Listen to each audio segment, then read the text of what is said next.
Before a possible invasion of Taiwan, Xi's nuclear ally is reported to have replicated a US missile, producing a domestic version that mirrors key design features and could alter regional strategic calculations by expanding the arsenal available to Beijing's closest partners. Kim has created his own version of a HIMARS-style system amid shortages of US-made launchers, developing an indigenous rocket launch capability that seeks to compensate for limited access to Western precision strike platforms. The US is struggling with a weapon production crisis as potential adversaries continue to stockpile arms, a shortfall in high-end munitions and platforms that complicates American ability to sustain prolonged conventional operations and to reassure allies under pressure. China appears ready to invade Taiwan while some allies seem poised to hold the US back, raising the prospect that Beijing's preparations for forceful reunification could meet hesitant or restrained responses from partner nations worried about escalation and their own strategic priorities.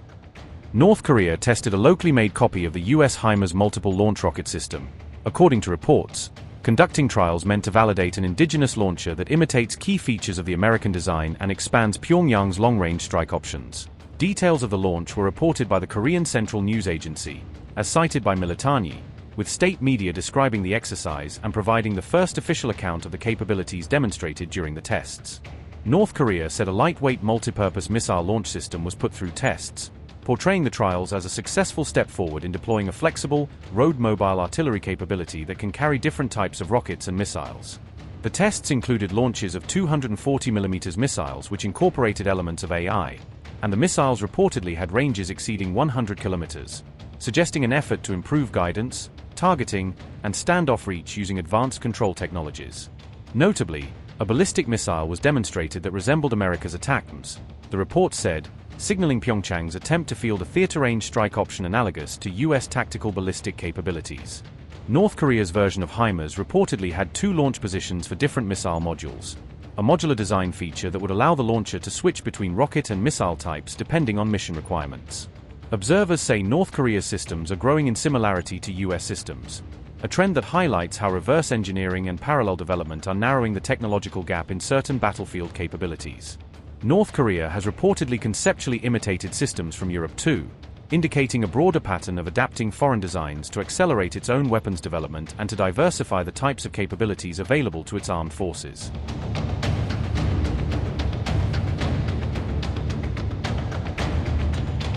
North Korea tested a new lightweight, multi-purpose cruise missile system, according to reporting by the state-run media outlet KCNA, which described the development as part of its ongoing weapons program. The test report said the missile system incorporated artificial intelligence functions along with precision navigation technology designed to improve targeting accuracy during flight. Kim Jong personally supervised the tests of ballistic missiles, artillery systems, and AI-guided cruise missiles during a recent high-profile military demonstration. The report added the weapons were specifically designed for modern warfare conditions and were intended for a wide range of combat operations across different battlefield scenarios. The tests also assessed the effectiveness and destructive power of a special mission warhead mounted on tactical ballistic missile platforms. North Korea additionally carried out trials of long-range multiple-launch artillery rocket systems as part of the broader weapons evaluation program.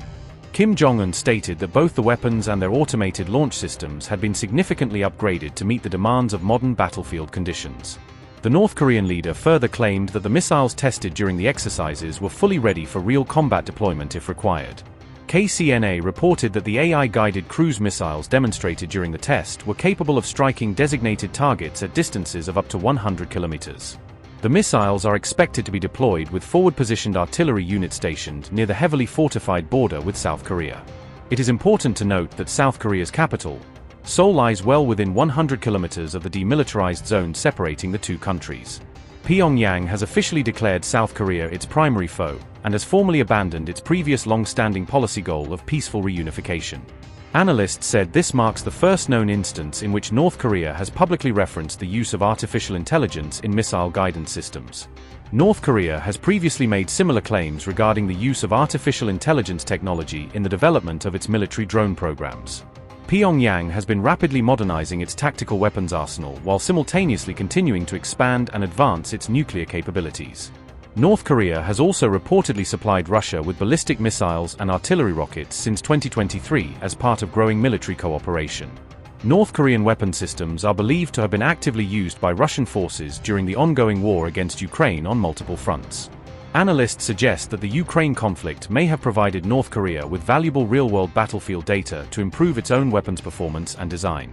The latest missile test comes amid rising tensions across the Korean peninsula, driven by North Korea's continued acceleration of its military expansion and weapons development program. Meanwhile, North Korean leader Kim Jong and Chinese President Xi Jinping may meet soon, a potential high-level encounter that would carry significant strategic weight as both leaders could coordinate policy responses, reassure mutual interests, and discuss security and economic cooperation amid rising regional tensions. Reports are claiming that the president of China may visit North Korea as early as next week, in what could become a major diplomatic development in the region. According to recent reports, Xi Jinping could travel to Pyongyang sometime in late May or early June as preparations for the possible visit continue behind the scenes.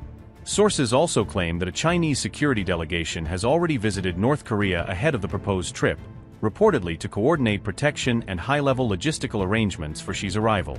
Analysts believe Beijing is signaling a renewed diplomatic push on Korean peace talks at a time when tensions between United States and regional powers continue to remain sensitive and unpredictable.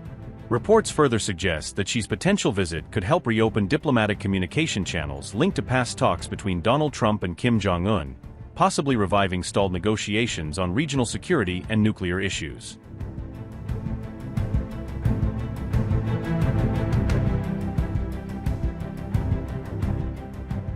China's Xi Jinping is reportedly set to act as a potential mediator between North Korean leader Kim Jong and U.S. President Donald Trump, according to Yonhap news agency. Xi is said to have pushed for reviving Trump-North Korea dialogue following recent high-level diplomatic engagements, signaling renewed Chinese interest in regional mediation. At the same time, reports suggest Donald Trump has indicated he is open to restarting talks with Kim Jong, keeping the possibility of renewed diplomacy alive. Trump has also repeatedly claimed that he still maintains a good personal relationship with North Korea's Kim, despite years of stalled negotiations and nuclear tensions.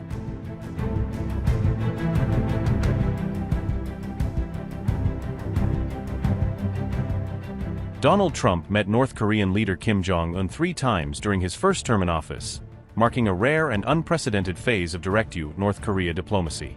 Their first historic summit took place in Singapore in June 2018, where both sides signed a joint statement focused on the goal of denuclearizing the Korean peninsula.